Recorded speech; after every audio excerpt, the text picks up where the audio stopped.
The Titan in ambush.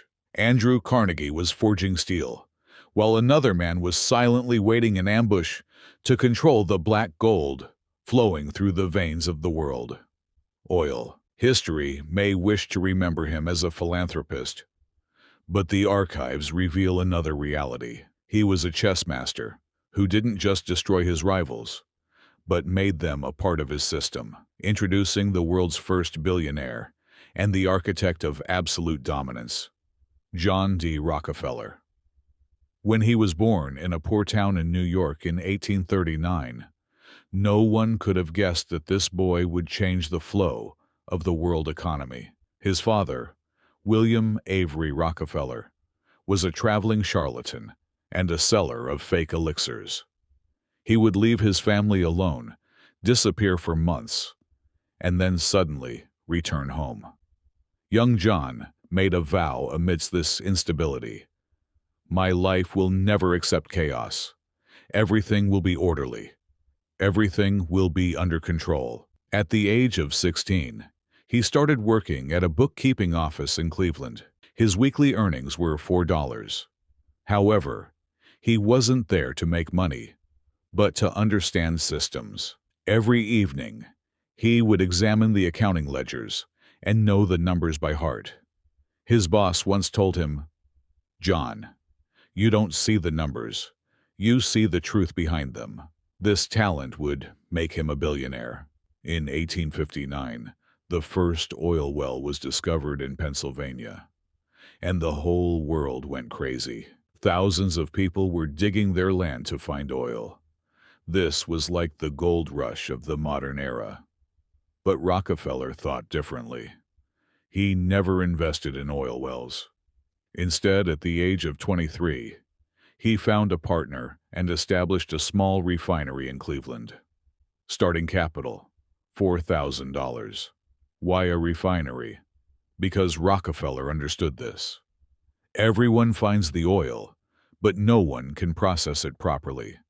Value is given not to crude oil, but to oil transformed into kerosene. At that time, kerosene was the source of light. Electricity did not yet exist, and every home was lit by kerosene lamps. Whoever controlled the kerosene would also control the light of every home. During the first year, he worked 16 hours a day in his refinery. He inspected every barrel of oil himself. He watched every move of every worker. He calculated costs cent by cent. While his rivals refined oil for $5, he found a way to refine it for $3. How? By wasting nothing. He even sold the byproducts of oil. He was even the one who found Vaseline. In 1865, the Civil War ended, and America entered an economic boom. Oil demand doubled, but the industry was volatile. Prices could drop 50% in one day and increase 100% the next. This chaos was a disaster for most businessmen. But for Rockefeller, it was an opportunity, because he knew how to organize chaos. In 1870, he founded the Standard Oil Company. The initial capital was $1 million, and he controlled 10% of the oil refined in America. 10 years later, this rate would rise to 90%. How? This is the question this video seeks to answer. Rockefeller's story is much darker and much more calculated than Carnegie's. Carnegie showed his ambition openly. Rockefeller, on the other hand, always stayed in the shadows. He never gave interviews, rarely had his photo taken, and moved silently. Yet every move shook the industry like an earthquake. In this video, we will examine Rockefeller's standard strategies.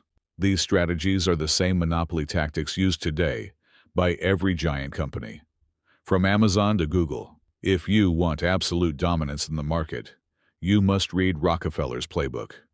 Fasten your seatbelts, because this journey is the anatomy of the coldest and most successful siege operation human history has ever seen.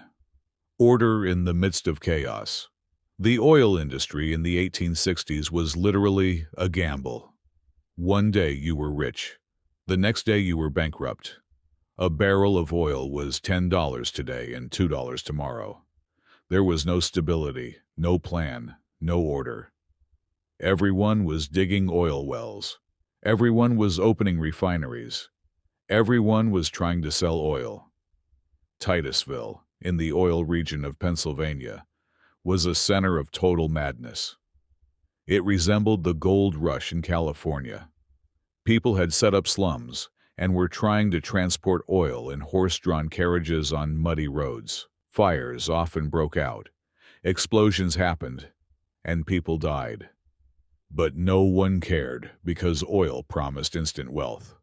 Rockefeller saw an opportunity in this chaos. While others looked for more oil, he looked for more control. This is where we need to understand Rockefeller's genius.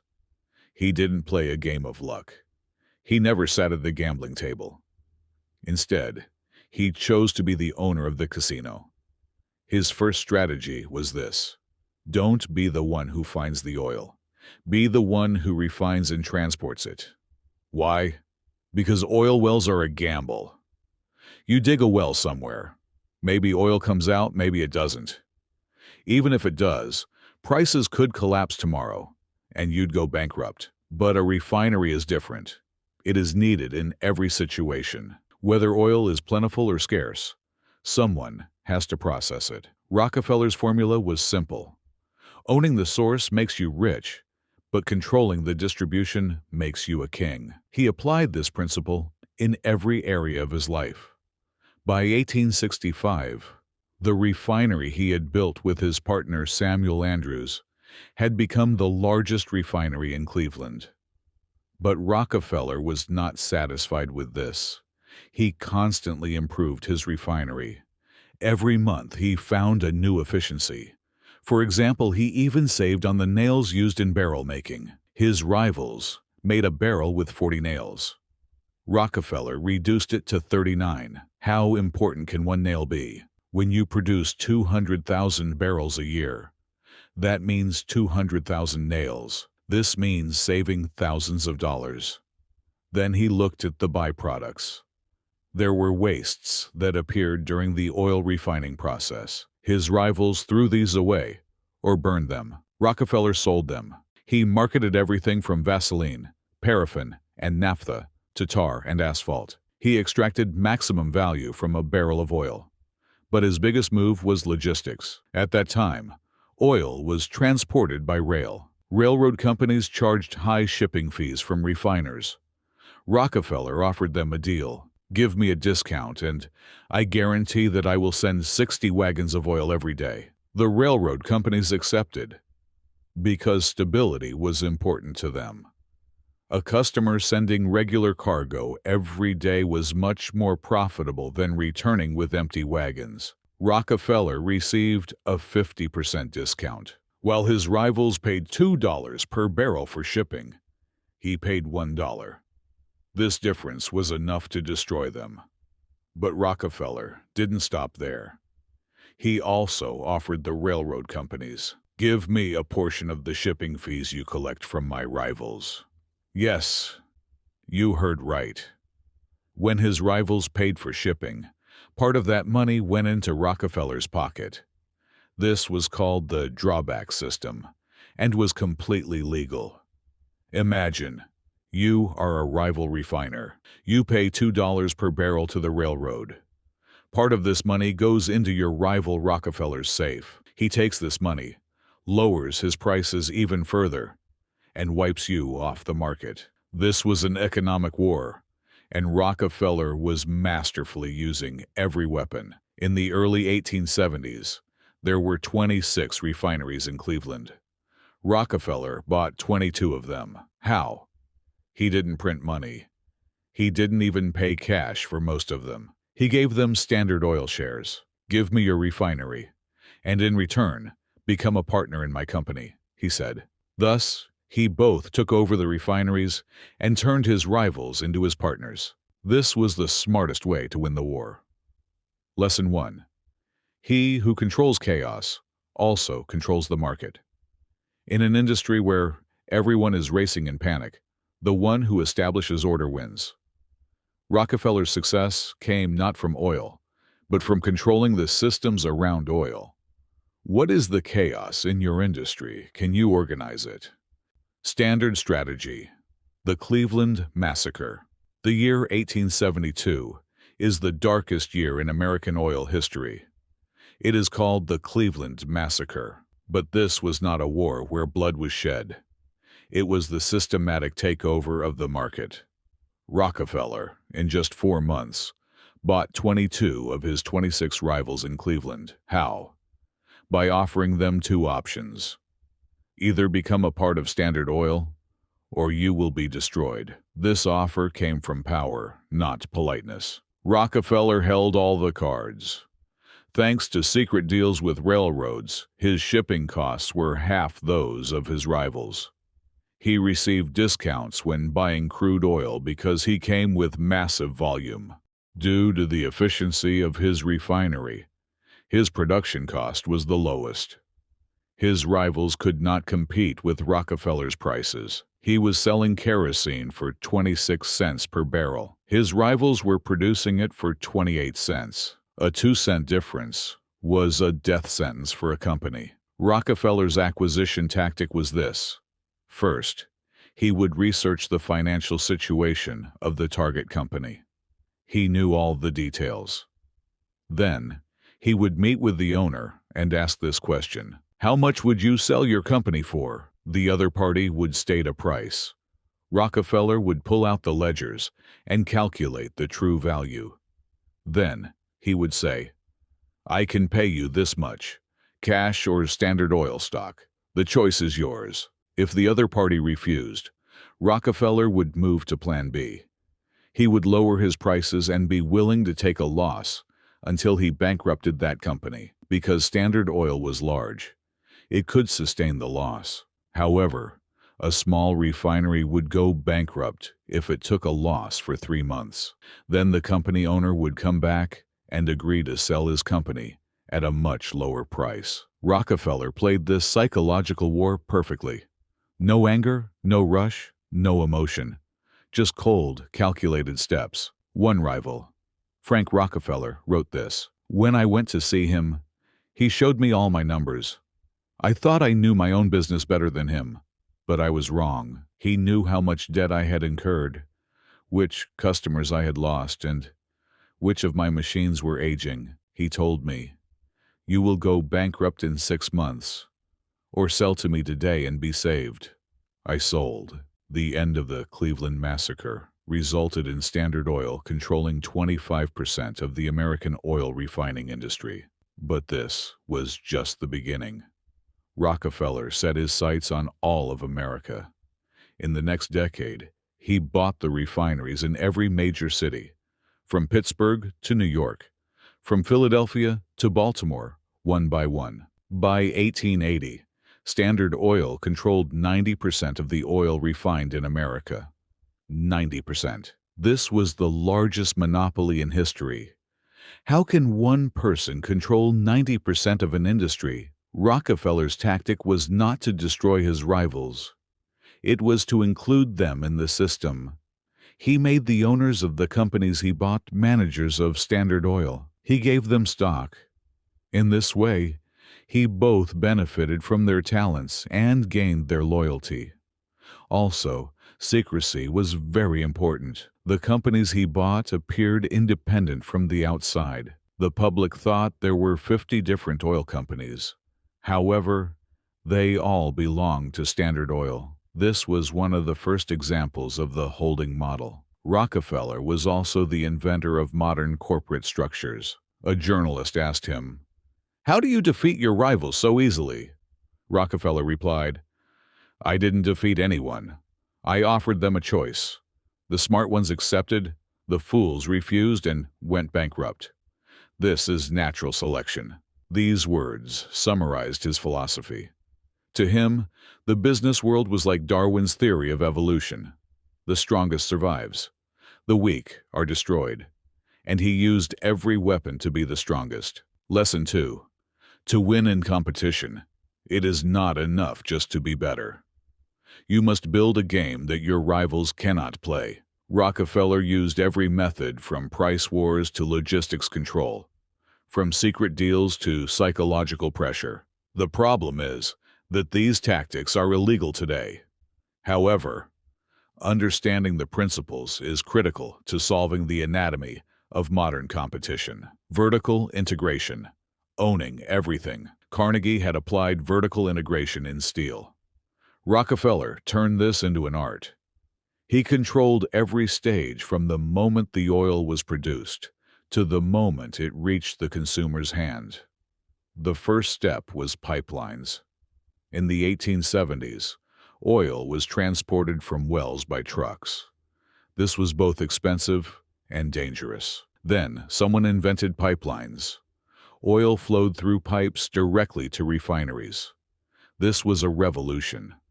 Rockefeller bought all the pipelines. Now, anyone who extracted oil from a well had to pay Rockefeller money to transport it. Then he looked at the wagons. He had made deals with railroads, but the wagons were the property of leasing companies, not the railroad companies. Rockefeller bought the wagon production companies. He made his own wagons. While his rivals paid high fees to rent wagons, he transported for free with his own wagons.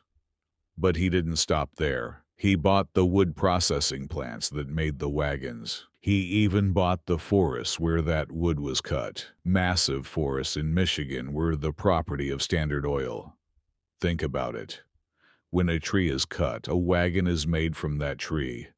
Oil is transported with that wagon, and it all belongs to the same company. Zero payment to outsiders. Rockefeller was obsessed with the idea of producing each barrel 2 cents cheaper. Why? Because he was producing 50 million barrels a year. 2 cents times 50 million meant $1 million. That's why he focused on every detail. For example, there was the paint of the barrels. The Standard Oil logo had to be on every barrel. His rivals bought this paint from outside. Rockefeller set up a paint factory. He produced his own paint. He saved $100,000 a year. Then, he looked at the storage problem. Oil was a seasonal product. Demand increased in winter and fell in summer. If you wanted to balance the demand, you needed massive storage tanks. Rockefeller built massive tanks in every major city in America. While his rivals paid rent for storage, he used his own tanks. Then, it was the turn of the ships. Oil was being exported to the world. Europe, and Asia in particular, were massive markets. Shipping companies charged high fees to transport this oil. What did Rockefeller do? He established his own tanker fleet. Standard Oil ships traveled the world's seas. Retail sales were also important. Kerosene was sold in grocery stores. However, grocery stores generally worked with local suppliers. Rockefeller made deals directly with grocery stores. He offered them discounts, gave them credit, and made them the sole suppliers of Standard Oil. Thus, his rivals' products could not find a place on the shelves. He even went further. In some cities, he opened his own retail stores. Imagine, a single company that extracts, refines, transports, stores, and sells oil. Standard Oil controlled the entire life cycle of oil. Today, we call this vertical integration. But what Rockefeller did was much more than that. He had created an ecosystem in which his rivals could not live. If you are an oil company, you will transport crude oil through Rockefeller's pipelines. You will rent wagons from Rockefeller. You will store it in Rockefeller's tanks. You will hold ships from Rockefeller. And finally, you will sell at the price Rockefeller determines. You had no other choice. A rival had said, "Competing against Rockefeller is like punching a mountain. You get tired, the mountain stays in place." However, this control had a price. Rockefeller gradually became a hated figure in society. Newspapers called him the octopus, because Standard Oil was like an octopus extending its arms everywhere. Politicians were trying to pass laws to stop him. However, Rockefeller was always one step ahead. In 1882, he invented the trust model. This was the precursor to the modern holding company. Standard Oil was legally divided into thousands of small companies, but they were all tied to the same board of directors.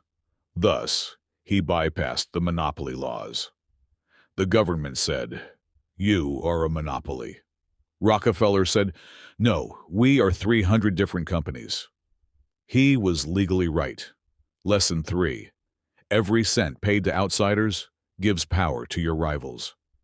If you can control your supply chain, no one can compete with you. Rockefeller's obsession was independence. He did not want to be dependent on anyone for anything. What intermediaries are in your business? Can you eliminate them? Cold War, Ida Tarbell, and public opinion.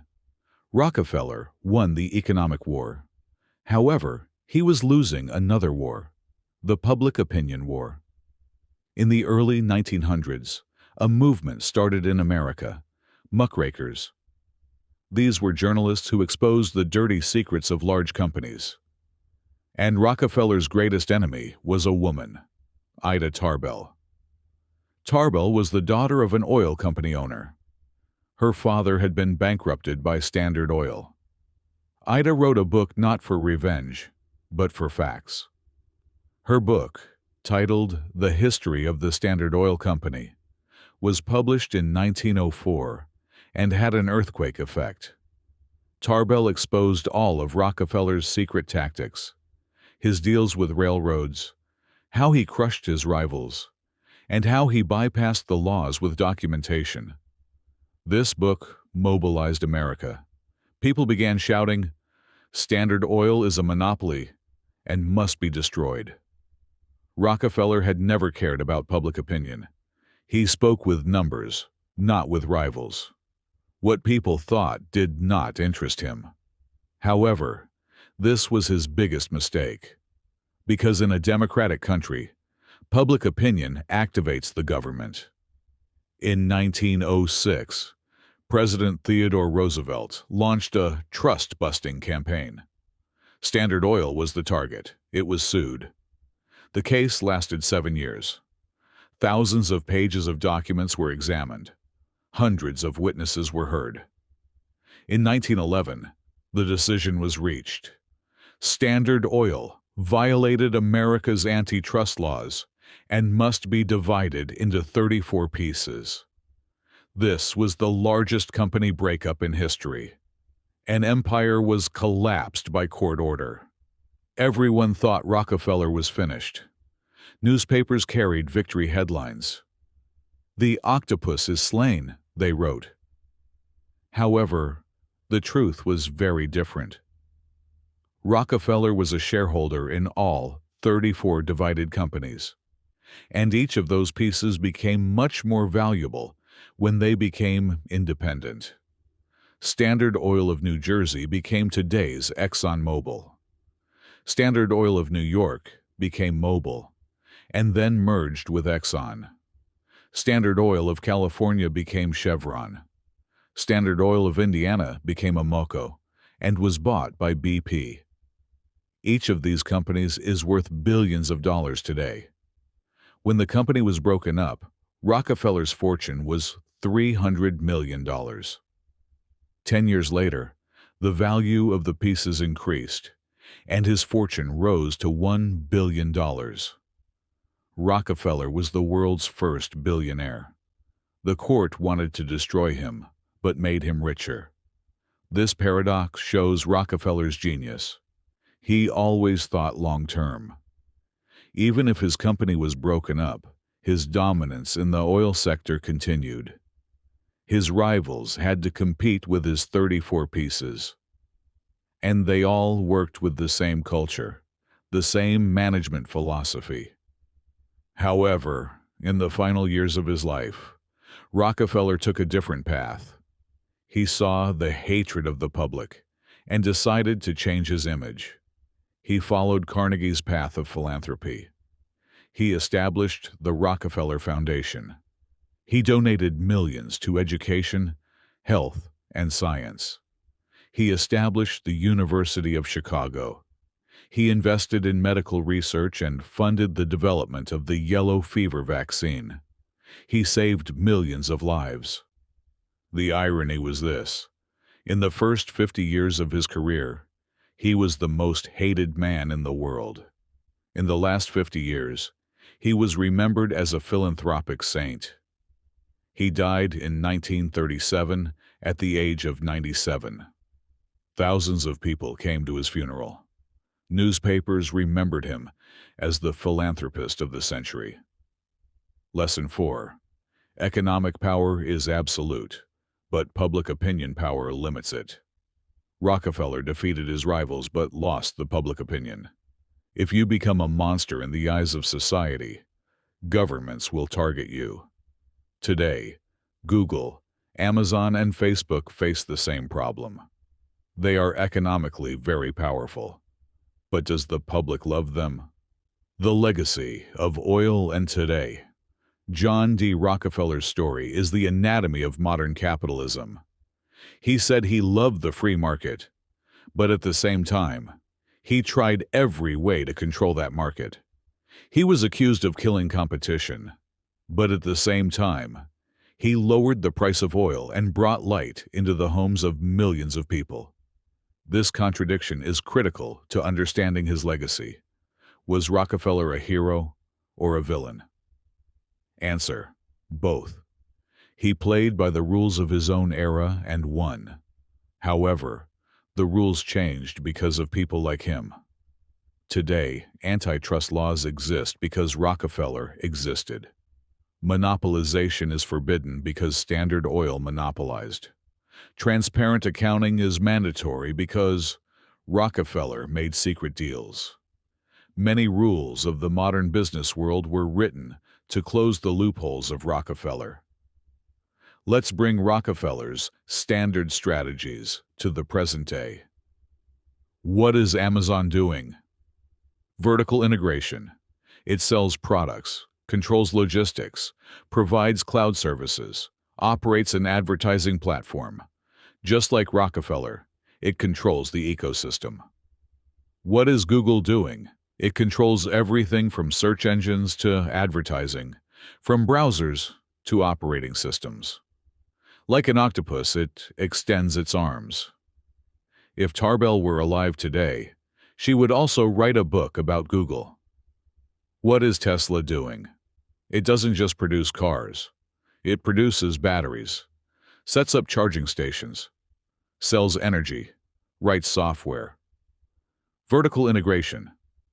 Rockefeller's strategies became illegal, but the principles live on.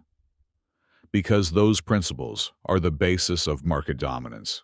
If you want absolute power in an industry, you must do 3 things. 1. Control your supply chain. 2. Include your rivals in your system. 3. Do not lose public opinion. Rockefeller was perfect in the first 2. He failed in the third and was broken up. Today's giants have learned this lesson. They invest in philanthropy, manage their image, and communicate with the public. Bill Gates took lessons from Rockefeller. So did Bezos and Musk. In our next archive record, we will examine another titan, J.P. Morgan. He was very different from Rockefeller. Money instead of oil, banks instead of refineries, stocks instead of pipelines. Morgan controlled the money itself. And in 1907, he saved the American economy alone. How? We will see that in the next video. But first, think about what you learned from Rockefeller. Which of his strategies can you apply in your own business? What intermediaries can you eliminate? Which of your rivals can you turn into your partners? Success leaves traces, and Rockefeller's traces are still warm. Subscribe to Titan's Archive and take your place in the world of giants. In the next record, we will dive into the world of J.P. Morgan, the king of money. The doors are closing. Take care of yourselves and remember, it is not the one who controls the oil who wins, but the one who controls the system.